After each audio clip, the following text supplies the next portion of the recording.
नमस्कार। आप सुन रहे हैं रेडियो मधुबन 107.8 एफएम और इस विशेष कार्यक्रम में आप सभी का बहुत बहुत स्वागत है। वन्य जीवन सप्ताह के अंतर्गत हम खास अंक लेकर के आए हैं आपके लिए, जो हम इस वाइल्ड लाइफ को अच्छे से जान रहे हैं। राजस्थान के अंतर्गत भी वन्य जीवों को जान रहे हैं और इसके साथ साथ हम भारत देश के वन्य जीवों को भी जान रहे हैं, जहाँ पर हम पक्षियों को जान रहे हैं। इसके साथ साथ हम मछलियों के बारे में भी जानकारी रखते हैं। तो वन्य जीवों के संरक्षण और गणना के बारे में भी हमने जाना है इस हफ्ते। और 2 अक्टूबर से 8 अक्टूबर तक हम मना रहे हैं वाइल्ड लाइफ वीक। तो आज की इस कड़ी में हमारे मध्य हैं डॉक्टर सुनील दुबे जी। तो आइए उनका स्वागत करते हैं। और पिछले अंक में जैसे विलुप्त होने वाली प्रजातियों के बारे में हम बातचीत कर रहे थे, तो इस कड़ी को हम आगे बढ़ाएंगे। डॉक्टर सुनील दुबे जी, आपका बहुत बहुत स्वागत है इस कड़ी में। रेडियो मधुबन के सभी श्रोताओं को मेरा नमस्कार, प्रणाम। प्रणाम सर। तो सर, जैसे पिछले वार्ताओं में भी आपने हम सभी को गाइड किया है, तो इस वार्ता के अंतर्गत हम आपसे जानना चाहेंगे कि राजस्थान के बारे में, जैसे अंतर्राष्ट्रीय संकटग्रस्त प्रजातियों के बारे में भी आपने बातचीत की थी और भारत की स्थिति क्या है उस विषय पर भी आपने प्रकाश डाला था। तो आज जानना चाहेंगे कि राजस्थान में कौन सी पादप और जंतु प्रजातियां संकटग्रस्त हैं और इनके संकटग्रस्त होने के मुख्य कारण क्या है। हाँ, देखिए, राजस्थान की जब बात आई है तो मैं फिर से एक बार हमारे श्रोताओं का ध्यान दिलाऊंगा। पिछले एपिसोड में हमने जो वार्ता करी थी तो उसमें मैंने बताया था कि हमारे देश में ही जो ज्ञात प्रजाति और उनकी उप प्रजाति, स्पीशीज, सब स्पीशीज, खाली उनको देखें तो 3600 से ज्यादा जो स्पीशीज वगैरह है और सब स्पीशीज है, वो हमारे वाइल्ड लाइफ प्रोटेक्शन एक्ट के अंदर लिस्टेड है। ठीक है, शेड्यूल 1 में, 2 में, 3 में, ऐसे शेड्यूल 4 में। लेकिन उसके साथ मैंने एक और चीज का ध्यान दिलाया था कि अंतरराष्ट्रीय स्तर पर IUCN की रेड डाटा लिस्ट के अंदर भी भारत की तरफ से जो एंट्री गई है वो भी मतलब थोड़ा चिंता पैदा करने वाले फैक्ट्स हैं। लगभग 1546 से ज्यादा, जो मैंने बताया, इतनी प्रजातियां अंतरराष्ट्रीय स्तर पर भारत से IUCN की रेड डाटा लिस्ट में लिस्टेड हैं।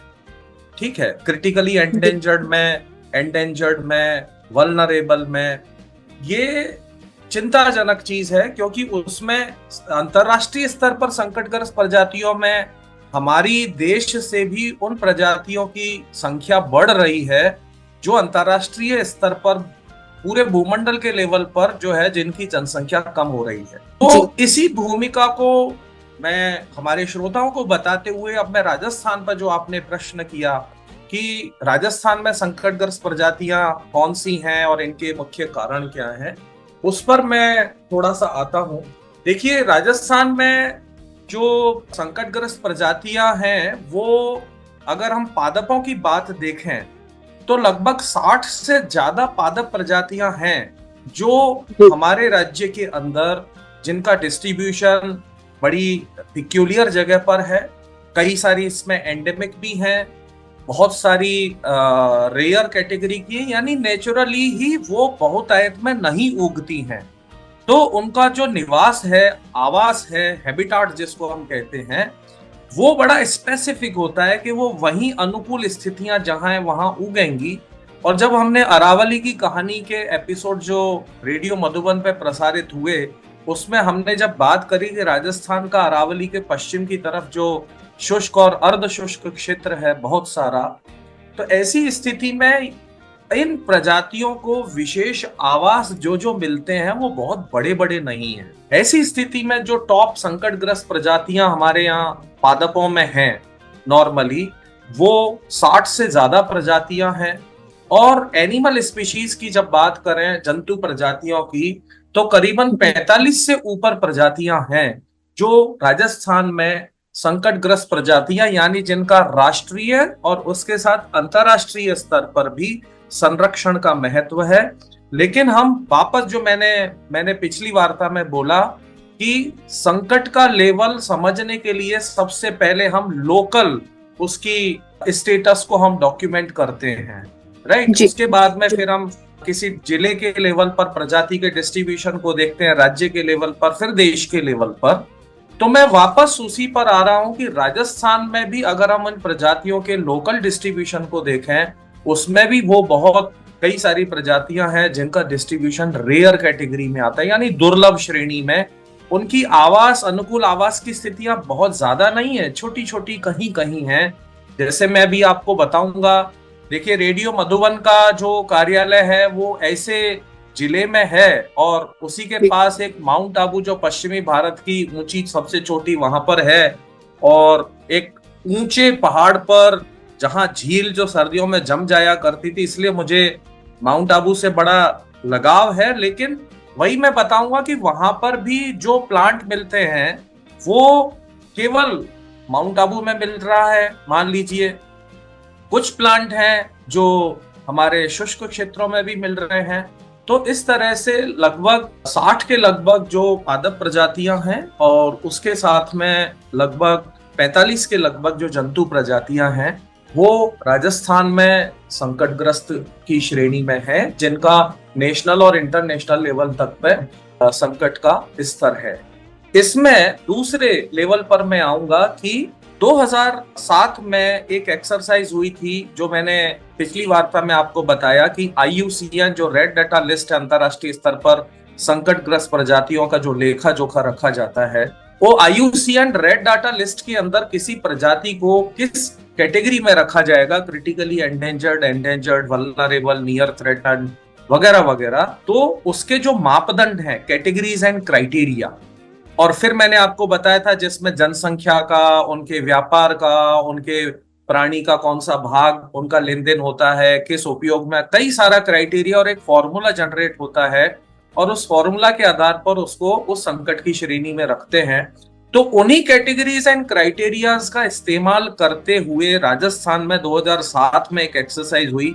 राजस्थान वन विभाग का जो ट्रेनिंग सेंटर है जयपुर में, फॉरेस्ट्री ट्रेनिंग इंस्टीट्यूट, जिसमें फॉरेस्ट डिविजन्स के जो विशेषज्ञ अधिकारियों के साथ में राजस्थान के चुनिंदा रिसर्चर्स उसमें शामिल हुए, अनुसंधानकर्ता, शिक्षाविद। सौभाग्य से मैं भी उसमें था, उस टीम में। और उसमें हमने राजस्थान में 39 औषधीय महत्व के पादपों को भी IUCN की रेड डाटा क्राइटेरिया के अनुसार जो है सूचीबद्ध किया। इसके पहले एक्सरसाइज हुई, करीबन जितने भी औषधीय पादप ज्ञात थे राजस्थान में, उनका सूचना इकट्ठी करी गई। फिर एक ड्राफ्ट लिस्ट बनाई, 100-150 प्लांट्स की फाइनल करी। फिर उनके ऊपर पूरा विचार मंथन हुआ 3-4 दिन तक लगातार, और फिर हम लोग सामने लाए 39 मेडिसिनल प्लांट्स। मैं श्रोताओं को बताना चाहूंगा, पहला, क्योंकि आप राजस्थान की स्थिति पे आपका जो सवाल है, तो इसे थोड़ा सा हमारे श्रोता विस्तृत रूप से सुने और समझें। तो जो 39 मेडिसिनल प्लांट हमने राजस्थान में 2007 में अंतरराष्ट्रीय मापदंडों के अनुसार, वही IUCN की critically endangered, vulnerable, near threatened, data deficient, इन सारी श्रेणियों के अनुसार हमने उनके फॉर्मूला जनरेट करे और 39 प्लांट्स को राज्य में चिन्हित किया जो अत्यधिक संकट के स्तर पर है अंतरराष्ट्रीय मापदंडों के अनुसार। उनमें 6 प्रजातियां क्रिटिकली एंडेंजर्ड में लिस्टेड हुई, जिसमें एक गोखरू जो हमारे यहाँ मिलता है, छोटा गोखरू, बड़ा भयंकर औषधीय महत्व है, लेकिन एक राजस्थानी गोखरू जो हमारे यहाँ का एंडेमिक है, ट्रिबुलस राजस्थानेंसिस। तो ट्रिबुलस राजस्थानेंसिस भी हमने उसमें क्रिटिकली एंडेंजर्ड में रखा। इसके अलावा टीरोकार्पस मार्सुपियम, जिसको हम बीजा साल कहते हैं, ये एक वृक्ष है, इसको हमने क्रिटिकली एंडेंजर्ड श्रेणी में उसमें रखा। इसके बाद में यूलोफिया ऑक्रेटा, ये एक ऑर्किड है, अधिपादप, पेड़ के ऊपर जो ऑर्किड्स आप समझते हैं ना, अधिपादप जो रहते हैं, वो है यूलोफिया ऑक्रेटा। ये भी हमने उसमें, और इसके औषधि उपयोग भी है, इसको भी हमने रखा। गुग्गल, जिसे हम सब जानते हैं कि जिसका जो गौन जो रस होता है सफेद, वो जम जाता है, तो उसको धूप अगरबत्ती में सुगंध उत्पन्न करने में, परफ्यूम इंडस्ट्री में गुग्गल का वो काम में लिया जाता है गम को, तो गुग्गल को भी हमने क्रिटिकली एंडेंजर्ड में रखा। एक कॉक्लोस्पर्मम रिलीजियोसम है, उसको रखा। क्लोरोफाइटम बोरीविलियनम जो सफेद मूसली है, यो जंगल में ज्यादा हमारे यहाँ नेचुरली मिल रही है, क्लोरोफाइटम बोरीविलियनम, जंगली सफेद मूसली, वो हमने क्रिटिकली एंडेंजर्ड श्रेणी में राजस्थान में रखी। इस तरह से 6 प्रजातियां क्रिटिकली एंडेंजर्ड में रखी, 12 औषधीय पादप हमने एंडेंजर्ड श्रेणी में रखे, 19 औषधि पादप हमने वल्नरेबल श्रेणी में रखे, 1 पादप प्रजाति हमने नियर थ्रेटन में रखी, और 1 पादप प्रजाति फिर भी जिसका अनुसंधान से संबंधित साइंटिफिक इंफॉर्मेशन अभी ज्यादा नहीं है, लेकिन वो बहुत इंपॉर्टेंट है। सामान्य नाम है उसका पनील डोडा। ध्यान से सुने श्रोता, पनील डोडा, जिसका साइंटिफिक नाम विथानिया कोएग्युलेंस है, यानी जो विथानिया सोमनीफेरा जो अश्वगंधा की वैरायटी है, ये उसी के कुल का प्लांट है, अश्वगंधा का भाई है, कजिन है, विथानिया कोएगुलेंस, पनील डोडा। इसका जो डोडी होती है, पुष्प की डोडी, वो डायबिटीज के लोगों के लिए रामबाण दवा मानी जाती है, और ये बहुत कम हो गया है। इसको ढूंढ ढूंढ करके भी लोग बाग औषधि के जानकार जो है वो ले लेते हैं, लेकिन लगाना नहीं जानते, लेकिन इस पर वैज्ञानिक जानकारी ज्यादा नहीं है, तो ये हमने डाटा डेफिशिएंट में रखी। इस तरह ये 39 मेडिसिनल प्लांट हमने राजस्थान में सूचीबद्ध किए। इसके अलावा जो थ्रेटन प्लांट्स है, मैं थोड़ा सा समय और इसमें लूंगा राजस्थान के स्टेटस को बताने में। जो मैंने बताया लगभग 60 प्रजातियां औषधीय महत्व जो विभिन्न, ये तो औषधि पादप हमने बताए, लेकिन अन्य पादप प्रजातियां जिनका डिस्ट्रीब्यूशन राजस्थान में हर जगह भी नहीं है, पूरे देश के लेवल पर, अंतरराष्ट्रीय लेवल पर तक भी उनका डिस्ट्रीब्यूशन हर जगह नहीं है, ऐसी विशिष्ट पादप प्रजातियां राजस्थान के संकटग्रस्त पादपों की सूची में है। और उसमें जैसे मैं एक आपको उदाहरण दूंगा, एप्लूडा ब्लोटेरी, जो गेहूं के कुल का, घास के कुल का प्लांट है, ये घास की एक प्रजाति है, वो सिरोही और माउंट आबू के एरिया में ही मिलती है।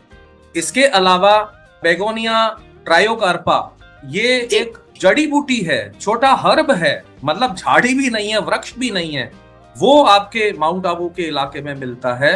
इसके अलावा सीरोपेजिया ओडोरेटा, जो मैंने आपको बताया था कि सीरोपेजिया की 2 प्रजातियां वन्यजीव संरक्षण अधिनियम की अनुसूची 3 में भी सूचीबद्ध हैं, उसी तरह से सीरोपेजिया एक ओडोरेटा एक और प्रजाति जो माउंट आबू के एरिया में इसका डिस्ट्रीब्यूशन बड़ा पिक्यूलियर है, और ये क्लाइंबर है। आप देखिए, मैंने घास कुल का पौधा बता रहा हूँ, एक हर्ब छोटी शाख प्रजाति आपको बता रहा हूँ, एक लता की प्रजाति आपको बता रहा हूँ, सीरोपेजिया ओडोरेटा, जिसका डिस्ट्रीब्यूशन हमारे दक्षिणी राजस्थान में सिरोही माउंट आबू के इलाके में बड़ा पिक्यूलियर है। इसके अलावा जैसे आप कहेंगे शुष्क क्षेत्र में, राजस्थानी क्षेत्र में भी ऐसी संकटग्रस्त प्रजाति है। एक वही घास कुल की प्रजाति है, क्रिप्सिस शोनियोइडिस, ये जैसलमेर के बाप रीजन के अंदर ज्यादा मिल रही है। एक प्लांट है जो राजस्थान के टॉप 5 संकटग्रस्त पादप जो एक चिन्हित किए थे एक शोध में, तो ये टॉप 5 संकटग्रस्त पादप जो मैं औषधि पादप अलग बताया, ये अन्य दूसरे प्लांट है। एक है डिक्लिप्टेरा आबुएंसिस, आबुएंसिस यानी माउंट आबू में ही मिलता है, ये यानी एंडेमिक प्रजातियां है, ये एंडेंजर्ड श्रेणी का प्लांट है जो माउंट आबू, राजस्थान में माउंट आबू के इलाके में ही मिलता है। इसके अलावा गुजरात के काठियावाड़ रीजन और वहां तक इसका थोड़ा सा डिस्ट्रीब्यूशन है। एक प्लांट है स्ट्रोबाइलेंथस हेल्बर्जियाई, ये भी माउंट आबू के इलाके में ही इसका ज्यादा डिस्ट्रीब्यूशन है। सीरोपेजिया ओडोरेटा जो मैंने आपको बताया, ये भी माउंट आबू सिरोही के फॉरेस्ट के एरिया में ज्यादा है। इसके अलावा एक एमेनिया डेजर्टोरम, जिसको जाल भांगड़ो भी कहते हैं, वो राजस्थान, दक्षिणी राजस्थान के दक्षिण पश्चिमी राजस्थान के एरिया में, जोधपुर वगैरह के इलाके में, और वहां थोड़ा गुजरात में है। एक नील की वैरायटी है इंडिगोफेरा कैरुलिया, जिसको लोकल भाषा में नील भी कहते हैं, वो प्लांट भी राजस्थान के टॉप थ्रेटन प्लांट्स में से है। इसके अलावा जो पहाड़ी क्षेत्रों के अंदर भी हमारे कई सारे प्लांट जैसे मिलते हैं, आप कहेंगे थूर, डंडा थूर जो होता है ना, यूफोर्बिया, जो खेतों की बाढ़ आपने देखी होगी, है ना, पहाड़ी क्षेत्रों में कैक्टस जैसा, डंडे जैसा कैक्टस आपने देखा होगा, है ना, वो झाड़ी बन जाता है। लेकिन आपको आश्चर्य होगा, एक उसी की एक एंडेमिक प्रजातियां है यूफोर्बिया जोधपुरेंसिस, यानी वो हमारे नॉर्थ वेस्ट राजस्थान के क्षेत्र में ही मिलती है, वो हमारे संकटग्रस्त पादपों की राजस्थान के संकटग्रस्त पादपों में है।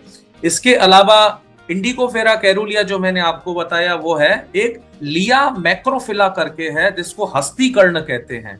पत्ती इतनी बड़ी है कि वो हाथी के कान जैसी प्रतीत होती है, इसलिए उसको लिया मैक्रोफिला कह देते हैं। ये जी लिएसी कुल का प्लांट है, वो दक्षिणी राजस्थान के, क्योंकि यहाँ पर दक्षिणी राजस्थान में अरावली पर्वतमालाएं ऊंची ऊंची, उनमें बीच में गहरी घाटियां, नाल, बड़ी बड़ी वैलीज जो बनती हैं, तो वहां पर उनको पर्याप्त नमी, पर्याप्त सुरक्षा, जो उनको आवश्यक सूर्य का प्रकाश चाहिए और मानवीय दखल से उनको जो सुरक्षा चाहिए वो मिलती है पहाड़ी क्षेत्रों में। ऐसा बहुत सारा है। लेकिन उसके साथ में अगर आप देखेंगे कड़ाया, कतीरा जिसका गोंद हम लोग काम में लेते हैं, गर्मी में जिसके गोंद को पानी में डाल लेते हैं, वो फूल जाता है और फिर उसको सेवन किया जाता है, तो शरीर में गर्मी को, ताप को वो कम करता है, बॉडी को कूल रखने में मदद करता है। स्टरकोलिया यूरेंस, कड़ाया, वो राजस्थान के थ्रेटन प्लांट्स में से एक है। तो एक प्लांट है ग्लोरियोसा सुपरबा, कलिहारी। ये बरसात के शुरुआत में फूटेगा, बरसात में पूरा बढ़ेगा, बेल की तरह दूसरे पौधों को पकड़ पकड़ करके अपना फ्लावरिंग करेगा, बढ़िया सुंदर लाल फूल इसका आएगा और बरसात के साथ साथ इसका पूरा खत्म प्लांट आपको नवंबर दिसंबर में देखने पे भी नहीं मिलेगा कि यहाँ कलिहारी फूटा भी था। लेकिन जी वो, उसकी बड़ी सामाजिक सांस्कृतिक भी कहानियां हैं, लेकिन वो इतना औषधीय महत्व का भी है, लेकिन वो केवल बरसात के मौसम में ही हमारे अरावली क्षेत्रों के अंदर फूटता है। तो उसी तरह से कड़ाया का ही एक और भाई है स्टरकुलिया गट्टेटा, ये भी आपके माउंट आबू के क्षेत्र में ही ज्यादा मिल पाता है। तो ये कुछ मैं एग्जाम्पल जो मैंने आपको दिए संकटग्रस्त पादप जो राजस्थान में है, मैं बार बार बहुत सारा एग्जाम्पल मैंने आपको राजस्थान का भी दिया, लेकिन जो शुष्क क्षेत्र है उनका भी दिया, अरावली का भी दिया। ये बताता है कि वापस मैं उस हमारे श्रोताओं को भी ध्यान दिलाऊंगा कि जो अरावली की कहानी में, हमारी अरावली की पर्वतमालाओं को लेकर के मैंने जो बातें कही एपिसोड्स में, अरावली की कहानी जो वार्ताएं थी, कि अरावली का राजस्थान में प्रजातियों के डिस्ट्रीब्यूशन को निर्धारित करने में कितना महत्वपूर्ण योगदान है, तो ये इससे परिलक्षित होता है।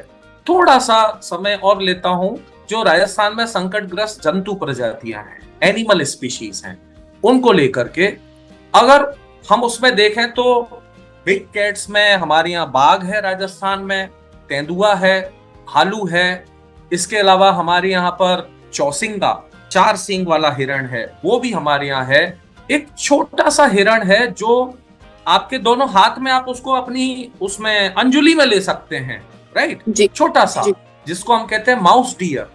बहुत छोटा सा है, दुर्लभ हो गया है, लेकिन है अभी भी हमारे यहाँ कहीं कहीं बच रहा है। दक्षिणी राजस्थान के फुलवारी की नाल वाइल्ड लाइफ सेंचुरी के अंदर इसको देखा गया है। इसके अलावा हमारे यहाँ उड़न गिलहरी भी मिलती है, और सौभाग्य से ये हमारे यहाँ चित्तौड़गढ़ के जो जंगल है, सीता माता वन्यजीव अभयारण्य, जहाँ कहा जाता है माता सीता लवकुश को जन्म इसी वन क्षेत्र में यहाँ दिया था, वाल्मीकि जी के आश्रम में। तो उस सेंचुरी, सीता माता सेंचुरी के अंदर उड़न गिलहरी, जायंट फ्लाइंग स्क्विरल का बड़ा अच्छा आवास है। वहां का जंगल उसको बड़ा अच्छा आवास और भोजन की व्यवस्था वहां पर उस गिलहरी के लिए उपलब्ध है। लेकिन अब देखिए, अब पूरे राजस्थान में उड़न गिलहरी और कहीं नहीं है। तो जो मैंने बोला कि प्रजातियों का डिस्ट्रीब्यूशन के अनुसार वो हमारे यहाँ पर संकटग्रस्त में क्यों रखी, क्योंकि उनकी जनसंख्या छोटी छोटी और कुछ कुछ जगह पर है विशेष रूप से। उसी तरह सियागोश एक बिल्ली कुल की प्रजाति है जिसे करेकल कहते हैं, जो अभी बस अलवर, सवाई माधोपुर, जयपुर के कुछ इलाकों के अंदर बची हुई है करेकल। इसके अलावा एक रेटल है जो मैंने आपको बताया दक्षिणी राजस्थान के जंगलों में ज्यादा मिलता है। इसके अलावा मछियारी बिल्ली, फिशिंग कैट, वो हमारे यहाँ पर भरतपुर और मतलब इधर उत्तर पूर्वी जिलों में, राजस्थान के में भरतपुर में इसको देखा गया है। इसके अलावा जो मैंने कहा, जो सबसे छोटी बिल्ली रस्टी स्पॉटेड कैट, जो आपकी हथेली पर आ जाएगी, आपके एक हथेली पर आ जाएगी मैडम, दोनों हथेली की भी जरूरत नहीं है, तो वो साउथ राजस्थान में और नॉर्थ ईस्टर्न राजस्थान में, यानी राजस्थान के पूर्वी राजस्थान के अरावली के पूर्व में जो जिले हैं उनमें उत्तर और उत्तर पूर्व, दक्षिण पूर्व, इन जिलों के अंदर ये रस्टी स्पॉटेड कैट है। लेकिन इसके अलावा हमारे पानी के अंदर जो हमारा ऑटर मिलता है, जल मानुष, बहुत ज्यादा इंपॉर्टेंट है। और अब जो चंबल के इलाके बचे हैं, कोटा, बूंदी, झालावाड़, चित्तौड़गढ़, भीलवाड़ा, इधर की तरफ जो चंबल नदी की ट्रिब्यूटरीज हैं और बड़ा प्रवाह है चंबल का और उसकी सहायक नदियों का, वहीं ये ऑटर बचा है। बाकी तो ये दक्षिणी राजस्थान में सारे झील तालाबों में भरा हुआ था, राइट। ये पानी का शेर है, स्मूथ कॉटेड इंडियन ऑटर, पानी का शेर है ये। इसके अलावा राजस्थान में जो चंबल नदी बह रही है उसमें गैंगेटिक डॉल्फिन का यहां तक भी डिस्ट्रीब्यूशन है। जो पानी का स्तनपाई है वो भी हमारे यहाँ राजस्थान में संकटग्रस्त जंतु प्रजातियों में है। लेकिन बड़ी संख्या में हमारे यहाँ जो पक्षी वर्ग है, और उस पक्षी वर्ग में भी जो हमारा शिकारी पक्षी वर्ग है, उसमें जैसे अमूर फाल्कन है, वो आता है हमारे यहाँ प्रवास के लिए, तो वो भी हमारे यहाँ पर प्रजनन वगैरह यहाँ आवास करता है। इसके अलावा जो मैंने आपको बताया, एक व्हाइट नेप्ड टिट, पारस न्यूचेलिस जिसका नाम है, वो मध्य और दक्षिणी राजस्थान में ही डिस्ट्रीब्यूटेड है। छोटी सी चिड़िया है, इंडियन ब्लैक बर्ड है, पर्पल रम्ड सनबर्ड है, जो बैंगनी शक्करखोरा, आप सनबर्ड जिसको एक बैंगनी कलर की बर्ड होती है सनबर्ड कहते हैं, लेकिन उसी का प्रजाति है इंडियन पर्पल रम्प्ड सनबर्ड, वो दुर्लभ है, वो हमारे यहाँ संकटग्रस्त प्रजातियों में है। इसके अलावा एक ग्रीन एवाडेवेट जिसको मुनिया, हरी मुनिया भी कह देते हैं, जो आपके सिरोही से लेकर के उदयपुर, राजसमंद, चित्तौड़गढ़ और यहाँ के जो बड़े घास वाले पहाड़ी क्षेत्र हैं वहां पर इसका डिस्ट्रीब्यूशन मिलता है। इसके अलावा हमारे अरावली के क्षेत्रों में मिलने वाला जो धूसर जंगली मुर्गा है, ग्रे जंगल फाउल है, उसके अलावा हमारा जो रेड स्पर है अरावली का, जो लाल पूंछ वाला मुर्गा, वो हमारे यहाँ पर संकटग्रस्त जंतु प्रजातियों में है। इसके अलावा जो रेप्टाइल्स भी हैं हमारे यहाँ पर, उसमें एक डमरिल्स ब्लैक हेडेड स्नेक है, जो मुझे भी मेरे रिसर्च के दौरान जयसमंद के जंगल में उदयपुर जिले में मिला, वो राजस्थान के संकटग्रस्त सांपों की सूची में है। एक है ग्रीन कीलबैक, वो भी यहाँ चित्तौड़, भीलवाड़ा, उदयपुर, बांसवाड़ा, डूंगरपुर, इधर इसका डिस्ट्रीब्यूशन बड़ा अच्छा है, लेकिन बाकी के राज्य में नहीं है, क्षेत्र में, वो संकटग्रस्त जंतु प्रजातियों में है। घड़ियाल हमारे यहाँ जंतु प्रजाति, संकटग्रस्त जंतु प्रजातियों में। हमारे यहाँ ट्री फ्रॉग भी मिलता है, वृक्षवासी मेंढक, और वो यहाँ चित्तौड़गढ़, सीता माता के जंगलों में देखा गया है, डॉक्यूमेंट हुआ है। तो ट्री फ्रॉग भी है। और अंत में, क्योंकि सूची तो लंबी है, लेकिन एक और मैं राजस्थान की संकटग्रस्त प्रजातियों का बड़ा आपको रोचक एक चीज, एक प्रजाति और बताऊंगा हमारे श्रोताओं को, वो है जायंट वुड स्पाइडर, मकड़ी। ये मकड़ी का आकार आपकी जो हाथ की हथेली है बीच में, उंगलियों को छोड़ करके, वो हथेली जितना, उंगलियों को छोड़ के आपके हाथ का जो आकार है, हथेली, अंजुली जो बनती है, इतनी बड़ी मकड़ी है जो पेड़ से पेड़ पर अपना जाला बनाती है। मादा इतनी बड़ी होती है, और सोचिए इसका नर कितना बड़ा होगा। आप कुछ अंदाजा लगा सकते हैं इसका नर कितना बड़ा होगा? इसका नर बड़ा होता है कुछ मिलीमीटर का। आप सोचिए, बस संभोग के लिए वो नर उसके पास आता है, फिर वो उसे खा जाती है, और फिर वो मकड़ी उन जो पेड़ से पेड़ पे जाला बनाती है, इतना मजबूत जाला होता है, बीच में वो लटकी रहती है सिर नीचा करके, वो उसमें चमगादड़ और चिड़ियाएं तक फंसा लेती। तो ऐसी जायंट वुड स्पाइडर हमारे राजस्थान में है। लेकिन वही चीज कि पूरे राजस्थान की आबो हवा उसके लिए आवास नहीं प्रदान करती है, तो वो सेलेक्टेड एरियाज में ही है, चुनिंदा क्षेत्रों में ही है, और इसीलिए वो राजस्थान के संकटग्रस्त पादपों, जंतु प्रजातियों की सूची में है। तो ये एक मोटा मोटा पूरा आइडिया है राजस्थान के संकटग्रस्त पादप और जंतु प्रजातियों का। और संकटग्रस्त होने का मुख्य कारण जो मैंने आपको बताया, पहली चीज जो मैंने आपको कहा ना, इनका डिस्ट्रीब्यूशन पूरे राज्य में नहीं है, इनके आवासीय स्थितियां इनको उपलब्ध नहीं है, उपयुक्त आवासीय स्थितियां। तो उचित उपयुक्त आवासीय, एप्रोप्रिएट आवासीय स्थिति जहां होगी वहीं ये मिलेंगे, और फिर वहां पर मानवीय दखल होगा। संकटग्रस्त होने का कारण मानवीय दखल। अब उस दखल में आप उनका टूरिज्म समझ लो, आप पिकनिक समझ लो, आप शिकार समझ लो, आप अवैध व्यापार समझ लो, आप कुछ भी समझ लो, मानवीय दखल। दूसरी चीज, आवास इनका बड़ा सीमित है। तो ये राजस्थान का एक सिनॉप्सिस है संकटग्रस्त प्रजातियों का। जी मैम। जी सर, पादप प्रजातियां जो संकटग्रस्त हो रहे हैं राजस्थान में, इसका भी मुख्य कारण मानव ही है? बिल्कुल, पूरी पूरी तरह से मानवीय दखल ही संकट प्रजातियों के संकटग्रस्त होने का कारण है। विश्व स्तर पर मैंने पिछली वार्ता में आपको बताया कि पृथ्वी पर 5 महाविनाश प्राकृतिक रूप से मास एक्सटिंक्शन हो चुके हैं, 5। लेकिन जो छठा महाविनाश पृथ्वी पर होगा वो मानव जनित होगा और वो प्रारंभ हो चुका है, ये आ चुका है। तो 6th मास एक्सटिंक्शन, छठा महाविनाश पृथ्वी का, वो पृथ्वी के अपनी विकास क्रम के अनुसार न होकर के मानव जनित कारणों से बने होएगा, ये तथ्य है।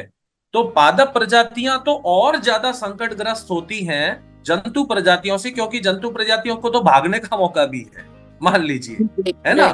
लेकिन पादप प्रजाति के पास भागने का मौका कहाँ है? जो आपके माउंट आबू के जंगल में मिल रही है, वो पादप प्रजाति कहाँ भाग के जाएगी? अब उस जंगल में लोग आग लगा देंगे, होटल रिसोर्ट खोल देंगे, अपने मनोरंजन की गतिविधियां करेंगे, उनको काट काट करके मकान बनाएंगे या कुछ भी करेंगे, तो वो प्रजाति कहाँ जाएगी? प्लांट की कहाँ भागेगा? नहीं भाग सकता, वो वहीं खत्म हो जाए। तो पादप प्रजातियों का जो संकट का कारण है वो तो और भी ज्यादा भीषण है, गंभीर मामला है। जी सर, तो इस तरीके से जंतु प्रजाति और पक्षी प्रजाति का भी यही हाल है, जैसे आपने कहा। जी बिल्कुल। तो सर, क्या हम कर सकते हैं और क्या हमारा देश प्रयास कर रहा है इन सबको बचाने के लिए? हाँ, देखिए, भारत में जो संकटग्रस्त प्रजातियों के संरक्षण के लिए और ओवरऑल भी जैव विविधता के संरक्षण के लिए बहुत सारी एजेंसीज है, सरकारी एजेंसी है। भारत सरकार का जो पर्यावरण एवं जलवायु परिवर्तन मंत्रालय है, ministry of environment and forest and climate change, ये मंत्रालय जो मान लीजिए हमारे देश की सर्वोच्च संस्था है मंत्रालय के तौर पर, जो हमारे देश में सभी तरह की जैव विविधता को बचाने के लिए, पर्यावरण को बचाने के लिए और जलवायु परिवर्तन के नुकसान से रोकने के लिए जो भी काम करेगी, हमारी सरकार के तौर पर यह मंत्रालय करता है। लेकिन इसी मंत्रालय की मदद के लिए देश भर में विभिन्न संस्थान भी बने हुए हैं, जैसे एक सेंटर ऑफ एक्सीलेंस, उत्कृष्टता केंद्र भारत सरकार ने बनाए हैं जगह जगह, यानी वो कॉमर्स के क्षेत्र में भी हैं, वो हिस्ट्री के क्षेत्र में भी हैं, वो कल्चर के क्षेत्र में भी हैं। उसी तरह से बायोडाइवर्सिटी कंजर्वेशन को लेकर के भी सेंटर ऑफ एक्सीलेंस बनाए हुए हैं, जैसे भारतीय वन्यजीव संस्थान देहरादून है, राइट, जो वन्यजीव प्रजातियों पर अनुसंधान करना, जितनी उसकी एक लैब भी है जिसमें जो अवैध व्यापार में जो पकड़े जाते हैं वन्य जीवों के हिस्से, मरे हुए वन्य जीव या जो कुछ भी अवैध व्यापार में, तो कौन सी प्रजाति का था उसका पता करने के लिए वाइल्ड लाइफ फॉरेंसिक लैब वन्यजीव संस्थान की अपनी वहां पर देहरादून में है।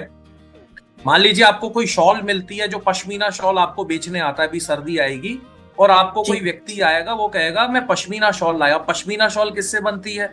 तो वहां पर जो पहाड़ी जो अंगोलेट्स हैं, भेड़ हैं, जो एनिमल्स हैं, उनके जो बड़े बाल हैं, उसके अंदर जो छोटे छोटे बाल होते हैं, जो उनके तापमान को नियमित करने में मदद करते हैं, उनको उखाड़ करके और उससे वो पश्मीना शॉल बनती है।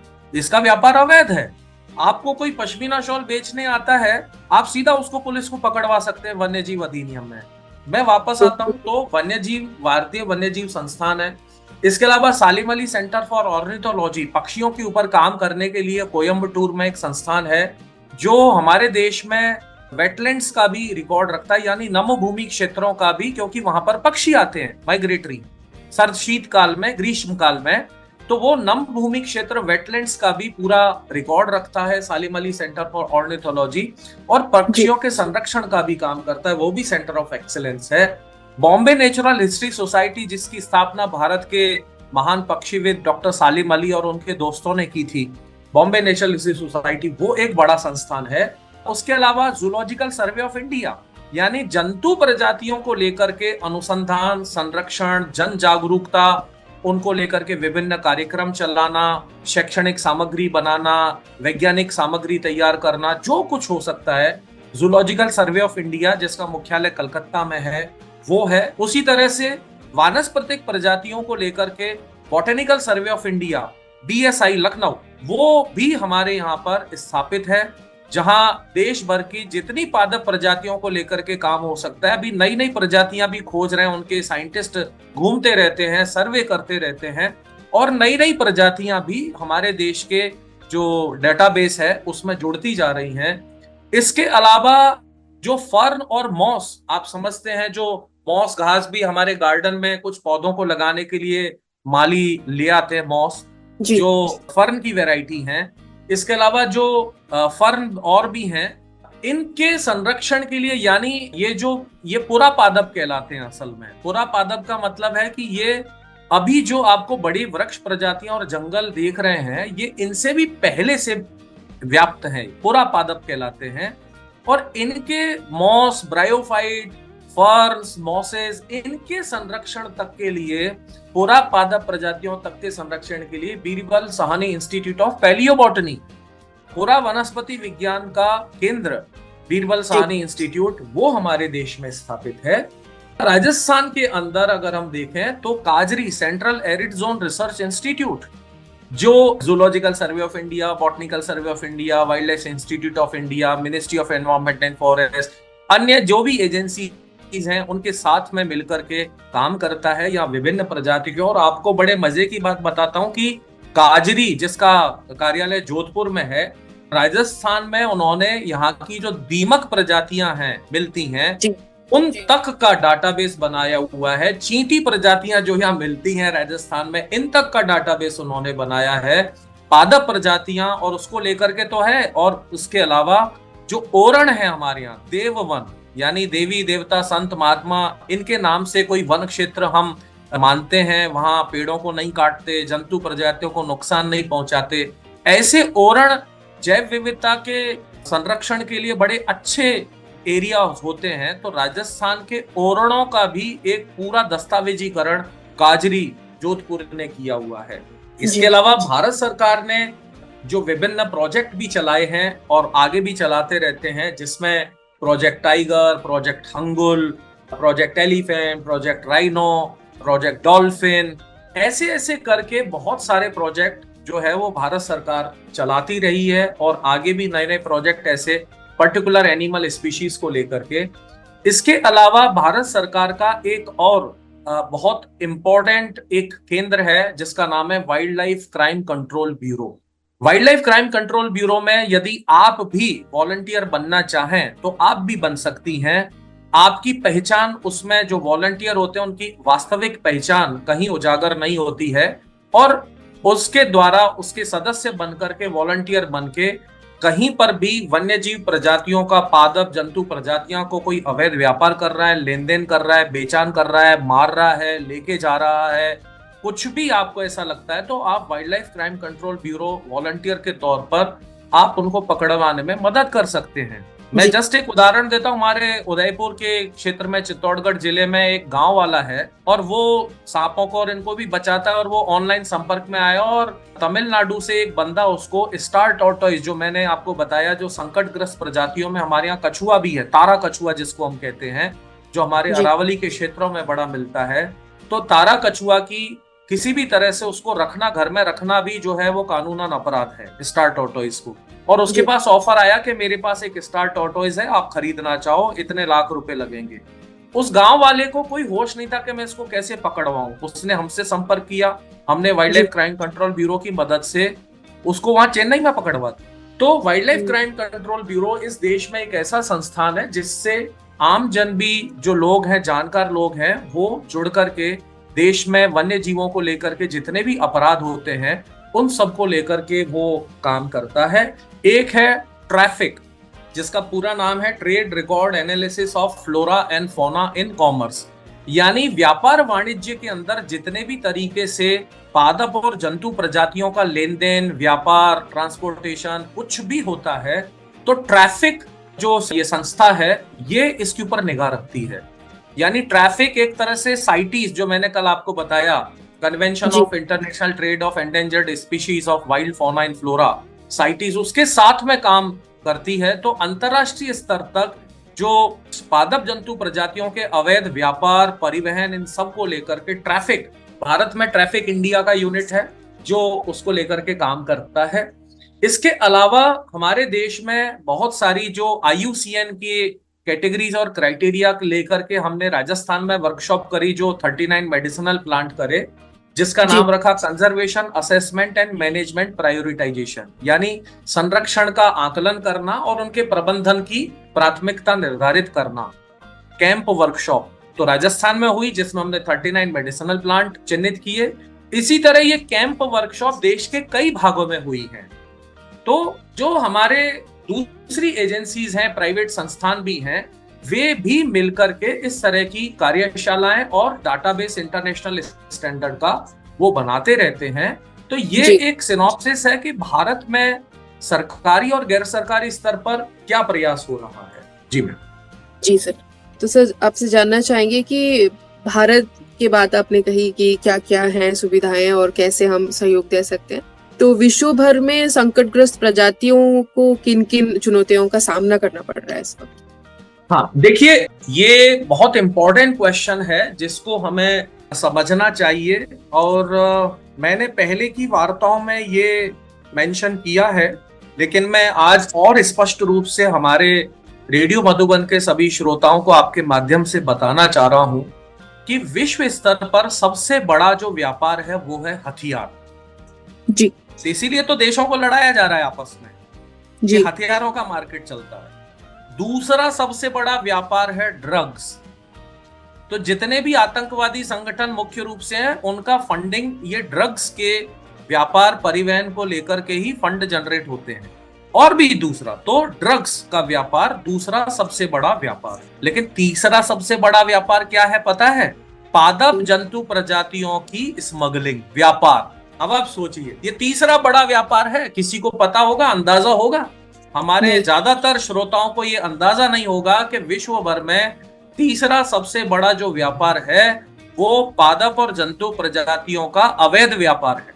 आप सोचिए, अवैध या वैध व्यापार दोनों ही मिला लीजिए तो वो व्यापार है। तभी तो ये साइटीज जो मैंने बताया ना आपको, जो अंतरराष्ट्रीय स्तर तक पादप जंतु प्रजातियों के व्यापार, परिवहन, लेन देन को लेकर के नियामक एजेंसी है संयुक्त राष्ट्र संघ की, वो क्यों है? और हमारे देश में भी इनको लेकर के अभी भारत सरकार का जो wild life protection amendment act 2022 आया, 2023 में ये लागू हुआ है। इसके अंदर जो पहले 6 अनुसूचियों की जगह 4 बना दी गई, तो चौथी अनुसूची में उन्हीं प्रजातियों को जगह दी गई है जो हमारे यहाँ पर जिनका व्यापार, परिवहन, लेन देन वगैरह वगैरह, उनको चौथी अनुसूची में अपेंडिक्स 1, 2 और 3 के अंदर कुल मिलाकर के इन प्रजातियों को रखा है। अपेंडिक्स 1 में भारतीय वन्यजीव संरक्षण अधिनियम संशोधन अधिनियम में शेड्यूल 4 के अंदर अपेंडिक्स 1 में 627 प्रजातियां, अपेंडिक्स 2 में 497 प्रजातियां, अपेंडिक्स 3 में 217 प्रजातियां हैं। ये वो पादप जंतु प्रजातियां हैं जिनका व्यापार, परिवहन, लेन देन किसी भी तरह से प्रसंस्कृत रूप में प्रोसेस करके इनका कोई भाग, पूरा इनका शरीर जीवित, मृत, किसी भी तरह से आप बिना इजाजत नहीं कर सकते, तो उनको हमारे यहाँ पर शेड्यूल 4 में जगह दी। ये पहली बार है, पहले ये नहीं थी लिस्टेड इस तरह से। तो ये इंपॉर्टेंस है। तो अंतरराष्ट्रीय स्तर पर जो सबसे बड़ी चुनौती क्या हुई कि ये तीसरा सबसे बड़ा ट्रेड है, वाइल्ड लाइफ ट्रेड। अब आप समझ लें कि संकट क्या है। जो फैशन मार्केट है विश्व स्तर में, मैं आपको थोड़ा सा और बताता हूं 1 मिनट में। हमारे भारत में दोमुही मिलता है, एरिक्स जोनाई, रेड सैंड बोआ एक सांप है, खूब मिलता है खेतों के अंदर। सांपों का मित्र है, जहरीला, ये विष वाला नहीं है, वीनमस नहीं है। ये चूहों को बड़े गजब तरीके से कंट्रोल करता है, खूब खाता है और खेतों के अंदर घूम करके चूहों की जनसंख्या को नियंत्रण करके हमारे जो कृषि की उपज है उसको बचाने में मदद करता है। इसका बड़ा पारिस्थितिकीय योगदान है। लेकिन अब फ्रांस, पेरिस, इटली के मार्केट में इसकी खाल जो बड़ी चमकदार, मजबूत है, उससे पर्स बना रहे हैं, बेल्ट बना रहे हैं, है ना, फैशन के पहनने के कपड़े, जूते, चप्पल ये बना रहे हैं। साउथ, ये गल्फ कंट्रीज के अंदर और चीन और साउथ ईस्ट एशिया की तरफ में इसका जी मांस और इसका खून जो है वो आपकी यौन वर्धन के लिए, क्षमता बढ़ाने के लिए काम में लिया जानते हैं। इसका मांस खाएंगे, खून काम में लेंगे, पिएंगे तो उनकी यौन क्षमता बढ़ेगी। अब आप सोचो, अपनी वाइगोर वाइटलिटी को बढ़ाने के लिए एरिक्स जोनाई को खाना उन्होंने अपना मान रखा है। तो जी इसलिए इस एरिक्स जोनाई का अभी पिछले 1 दशक में इस कदर इसका स्मगलिंग भारत से हुई कि पहले हमारे यहाँ से कोबरा, इंडियन कोबरा, नाजा नाजा सबसे ज्यादा स्मगल होने वाला सांप था, ये उसको भी पार करके एरिक्स जोनाई रेड सैंड बोआ जो हमारे यहाँ यूं ही मिलता था, इसका व्यापार सबसे ऊपर आ गया। तो आप सोच लें कि इसी तरह से इंडियन पेंगोलिन जो हमारे राजस्थान की संकटग्रस्त स्तनधारी प्रजातियों में भी है, पेंगोलिन, चींटी खोर जिसको कहते हैं, स्केली आंट ईटर, जो हमारे थोड़े से जंगल क्षेत्रों में बचा हुआ है, अरावली, साउथ अरावली के क्षेत्रों में, कि विशेष रूप से अरावली के जंगली क्षेत्रों के अंदर बचा हुआ है पेंगोलिन। तो वो विश्व का सबसे ज्यादा, पूरे विश्व में पेंगोलिन की कई प्रजातियां हैं और विश्व का सबसे ज्यादा स्मगल होने वाला स्तनधारी है। अब आप सोच लीजिए, विश्व स्तर पर पेंगोलिन की स्मगलिंग, स्तनधारी प्रजातियों में पेंगोलिन सबसे ज्यादा स्मगल होने वाला जंतु है। अब उसके ऊपर कितना बड़ा संकट है, क्योंकि बहुत सारे देश में, चीन में और south Asia, south east Asia के देशों में इस पेंगोलिन के मांस को बड़े चाव से खाया जाता है। तो ये नहीं देखा जाता है कि इस प्रजाति की संख्या कितनी बची, बस उसको खाना है। तो ये सबसे बड़ा है वाइल्ड लाइफ ट्रेड। और उसके अलावा जो चुनौती है वो है इंसान की फितरत।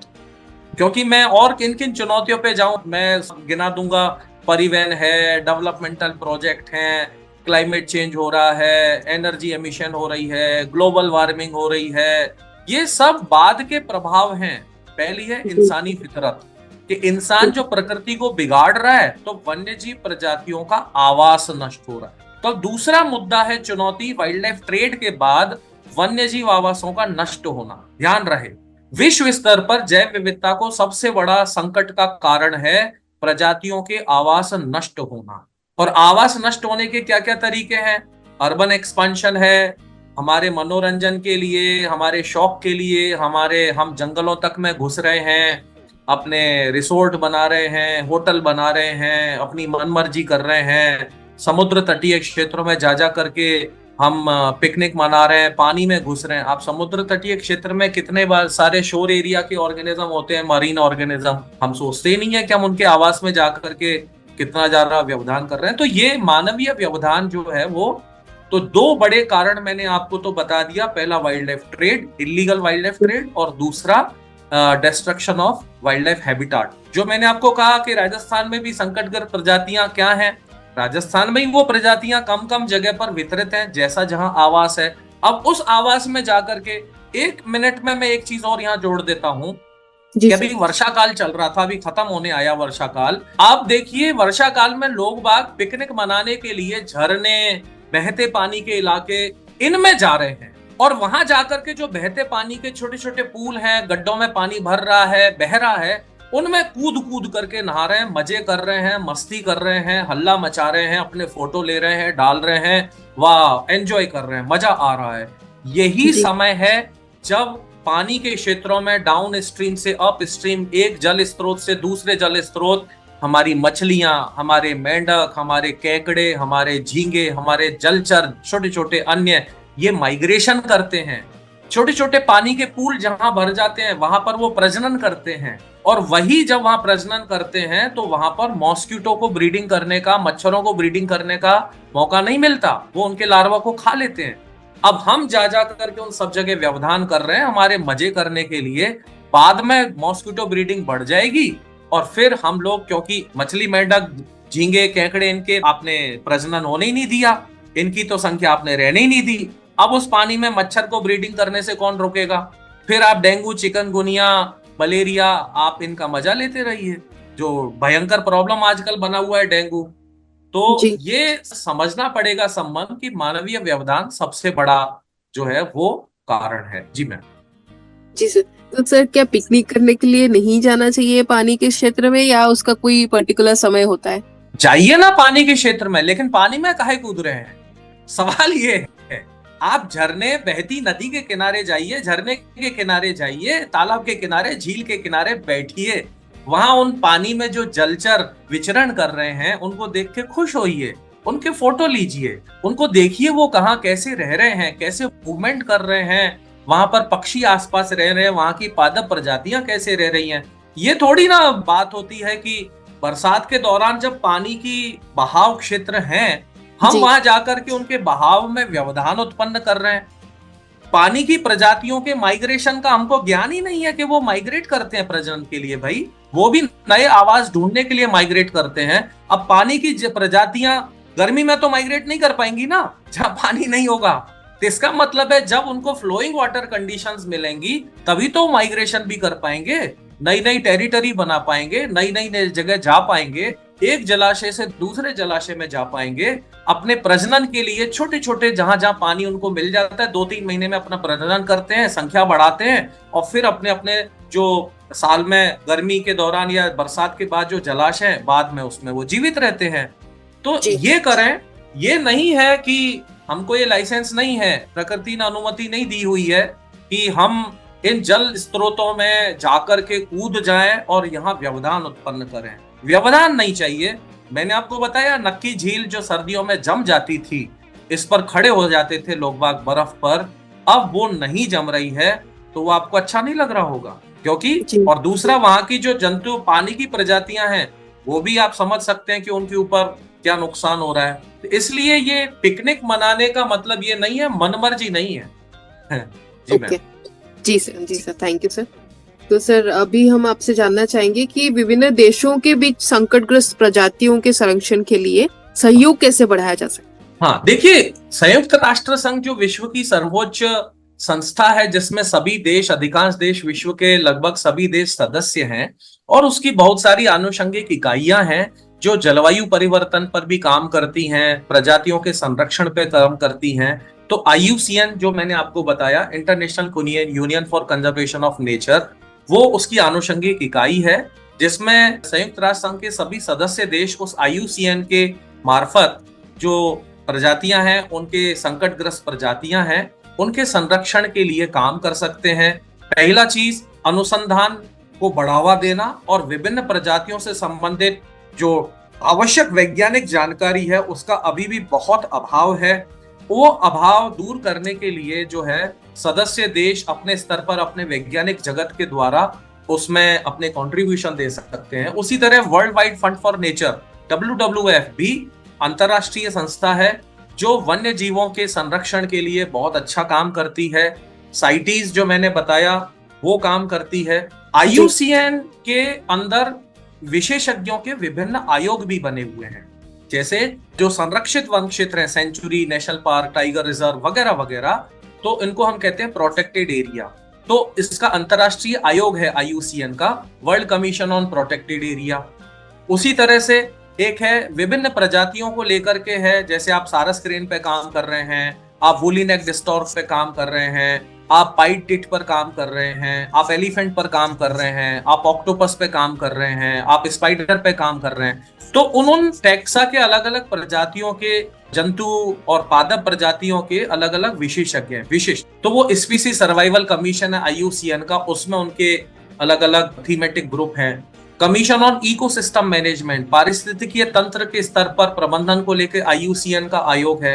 एजुकेशन और कम्युनिकेशन, शिक्षा संप्रेषण को बढ़ाने के लिए भी, आम जन में जागरूकता के लिए भी, औपचारिक और अनौपचारिक शिक्षा में कंट्रीब्यूशन देने के लिए भी commission on education and communication बना हुआ है। सामाजिक स्तर पर हमारी सामाजिक परंपराओं, सामाजिक ज्ञान, हमारे परंपरागत ज्ञान को समावेश करके हमारे राष्ट्रीय स्तर पर अलग अलग जो नीतियां भी बनती हैं, वो नीतियां प्रजातियों के संरक्षण के हित में बने, तो उसको लेके भी IUCN का कमीशन है, commission on environmental, economic and social policy.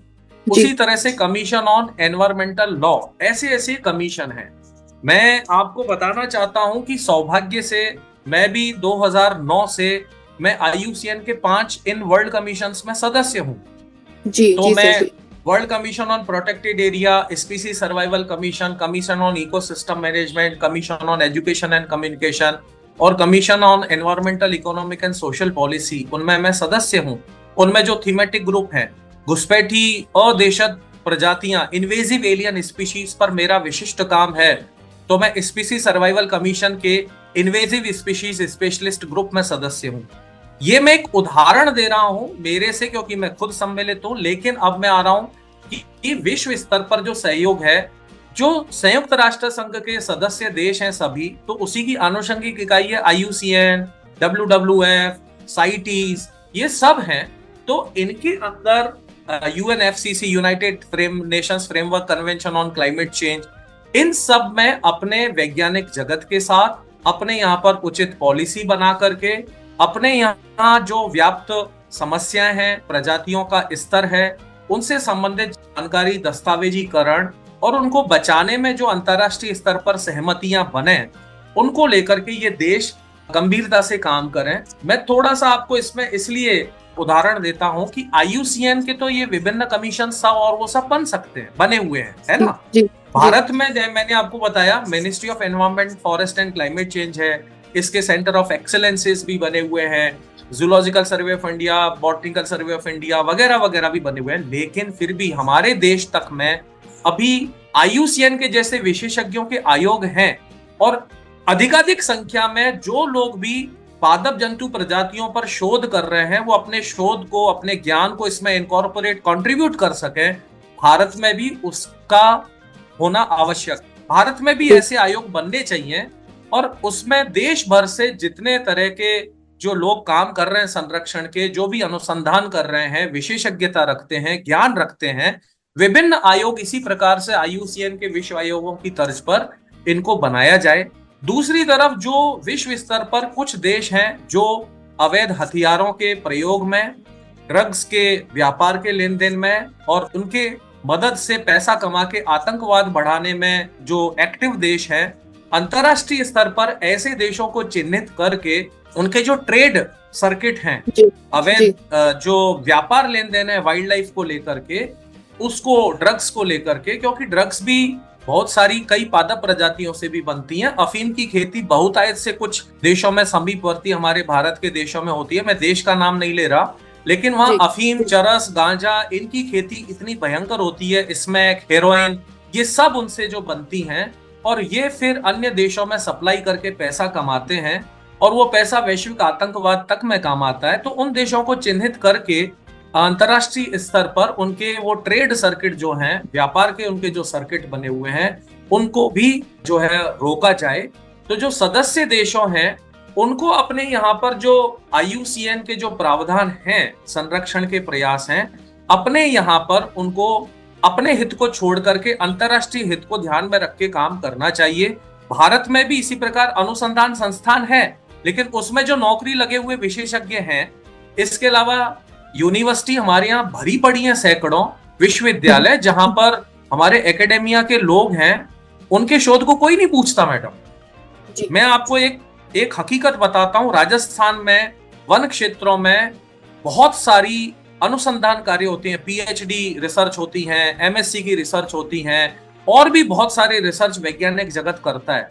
लेकिन एक बड़ा विडंबना है कि जो वन्य जीव संरक्षण प्रबंधन योजनाएं बनती हैं, वाइल्ड लाइफ मैनेजमेंट प्लान बनते हैं हमारे यहाँ पर राजस्थान तक में, उनमें उन अनुसंधान कार्यों का कोई हवाला तक नहीं दिया जाता। तो ये जो वैज्ञानिक जगत का ज्ञान है, वो अभी भी बहुत सारा जो है वो छुपा हुआ है। लोगों के प्रयास, दस्तावेज, ये सब छूटा हुआ है।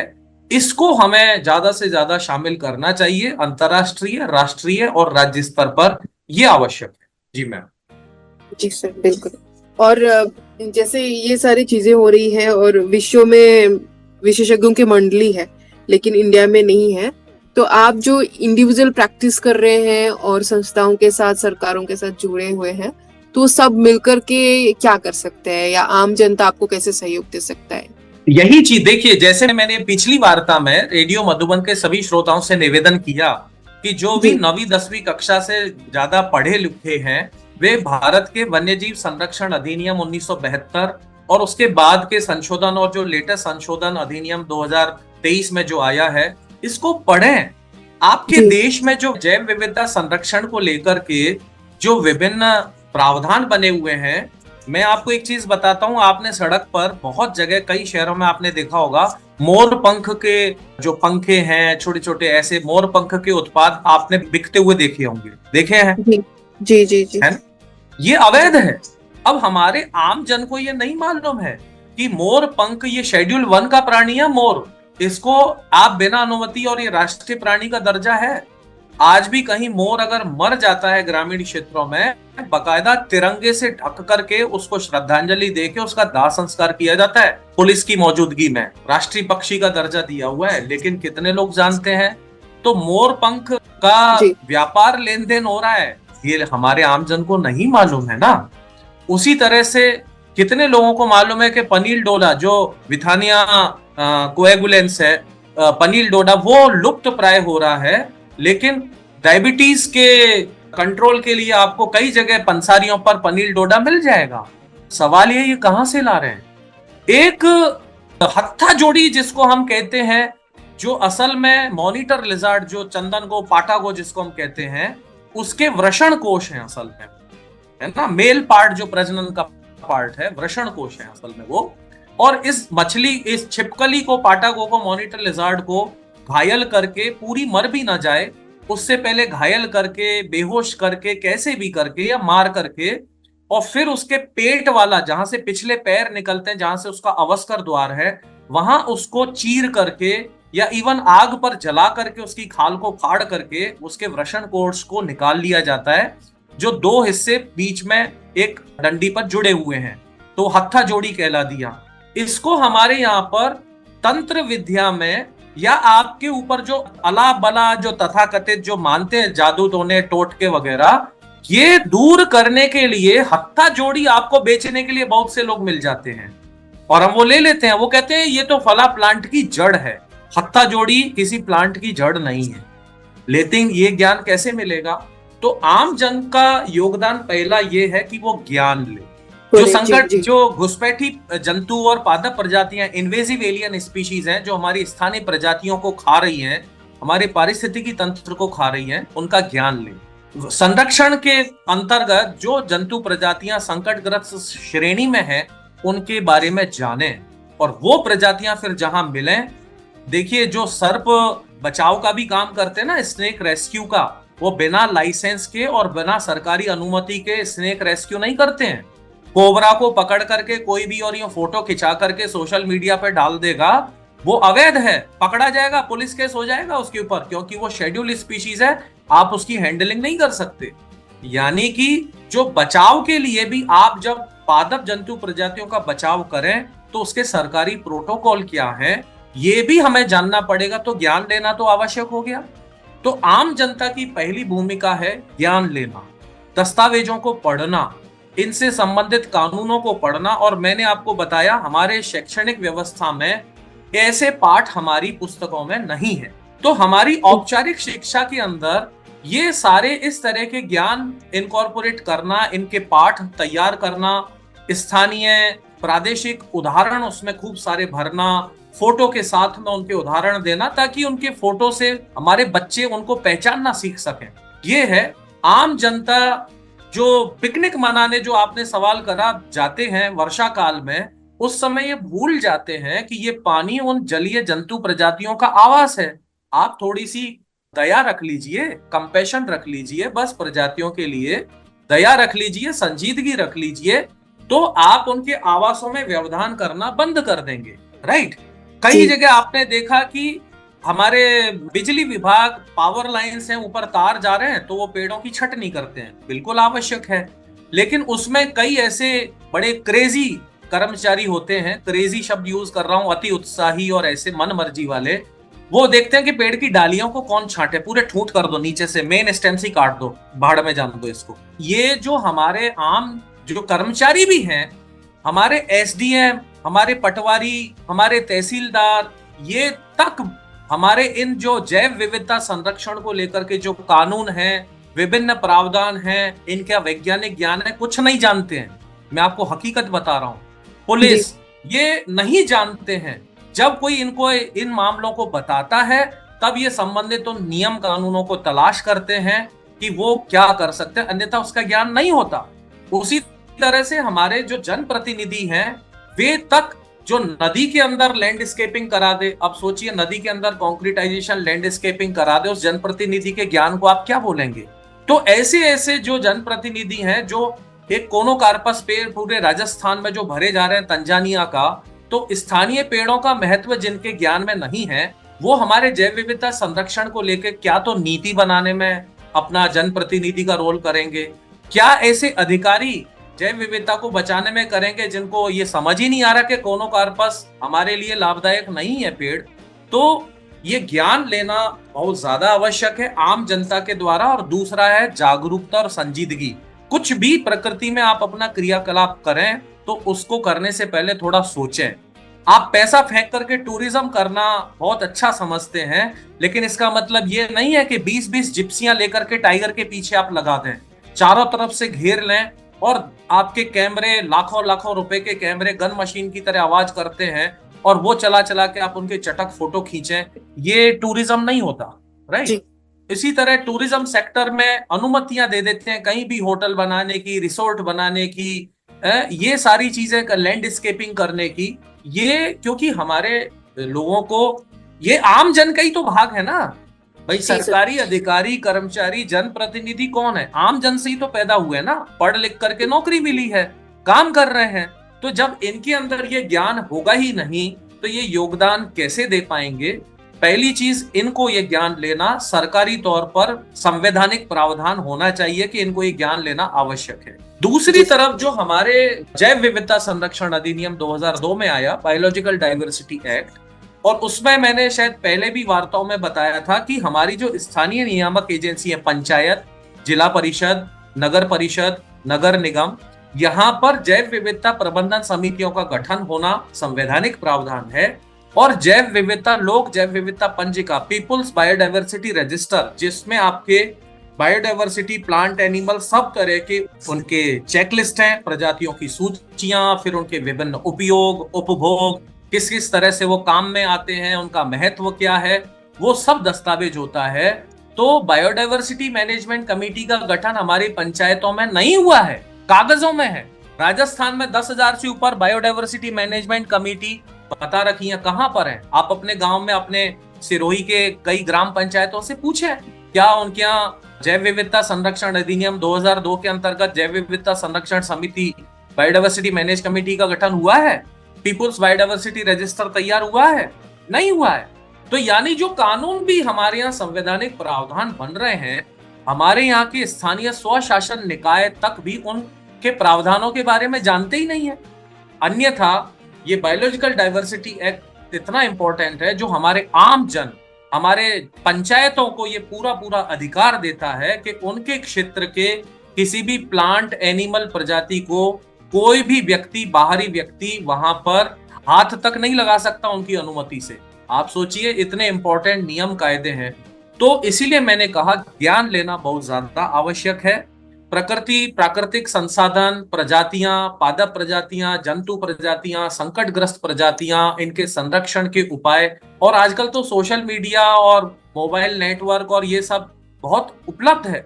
आप किसी प्रजाति का महत्व आपको नहीं पता है, उसको फोटो खींचिए, आप ऑनलाइन उसको सर्च करिए, आपको मालूम पड़ जाएगा कि ये प्रजाति कितने संकट में है, कितनी इंपॉर्टेंट है। मैं इसको पकड़ूं या जाने दूं, या मैं इसको बचाऊं, या मैं अथॉरिटीज को बताऊं। मोर पंख का व्यापार हो रहा है, ये तो अवैध है, शेड्यूल 1 की प्रजाति है, ये व्यक्ति तो गलत कर रहा है। मैं आपको एक उदाहरण देता हूं अंतिम इस बिंदु में कि माउंट आबू क्षेत्र में मैं कुछ समय पहले गया और वहां पर एक धार्मिक सेंटर था, बड़ा सेंटर, अंतरराष्ट्रीय सेंटर। उसके बाहर एक व्यक्ति बैठे हुए और वो क्या बेच रहे थे? शिलाजीत जी। अब ये शिलाजीत जो है वो कामोत्तेजक औषधि के तौर पर काम में आती है, यौन क्षमता, काम क्षमता बढ़ाने के लिए काम में ली जाती है। अब वो व्यक्ति वहां पर शिलाजीत बेच रहा। अब मैं उनसे यही पूछा कि तुम शिलाजीत कहां से लाए? तो व्यक्ति जवाब नहीं दे पाया, वहां से लाए, वहां से लाए। मैंने कहा भैया मैं वैज्ञानिक हूं इसी क्षेत्र का, तो मूर्ख बना रहे हो, ये शिलाजीत नहीं है। और अगर ये शिलाजीत है तो पहले तो तुम्हें ही खानी चाहिए थी, तुम ही पतले दुबले से ऐसे बीमार दिख रहे हो, तुम दूसरे को ये ज्ञान परोस रहे हो। तो इसी तरह तो ये ज्ञान लेना आवश्यक है कि हम कोई भी एक हमारा कॉमन सेंस हमको काम में लेना चाहिए। तो लोग बाग अपना कॉमन सेंस बढ़ाएं और ज्ञान लें, ये अति आवश्यक है। जी सर, बिल्कुल। और अंतिम मोड़ पर पहुंच चुके हैं हम। आगे की एपिसोड्स में हम आपसे जानते रहेंगे कि हम और क्या सहयोग दे सकते हैं और स्थिति जो है वर्तमान वो सुधार हो सकता है कि नहीं हो सकता है उस स्थिति का, इसके बारे में हम आगे के एपिसोड्स में जानेंगे। जी, रेडियो मधुबन के सभी श्रोताओं को मेरा सादर नमस्कार, धन्यवाद। और जैव विविधता संरक्षण को लेकर के, संकटग्रस्त प्रजातियों को लेकर के आप जो विभिन्न दस्तावेज हैं, प्रावधान हैं, राष्ट्रीय अंतर्राष्ट्रीय दस्तावेज हैं, रिकॉर्ड हैं, इनके आंकड़े हैं, इन सभी को आप जानें, इनका ज्ञान लें और फिर एक जागरूक नागरिक के तौर पर भूमिका निभाएं। और रेडियो मधुबन का इस जागरूकता को फैलाने के लिए विशेष धन्यवाद। नमस्कार। बहुत बहुत धन्यवाद सर आपका। आगे के एपिसोड्स में मिलते रहेंगे। खूब खूब धन्यवाद। नमस्ते।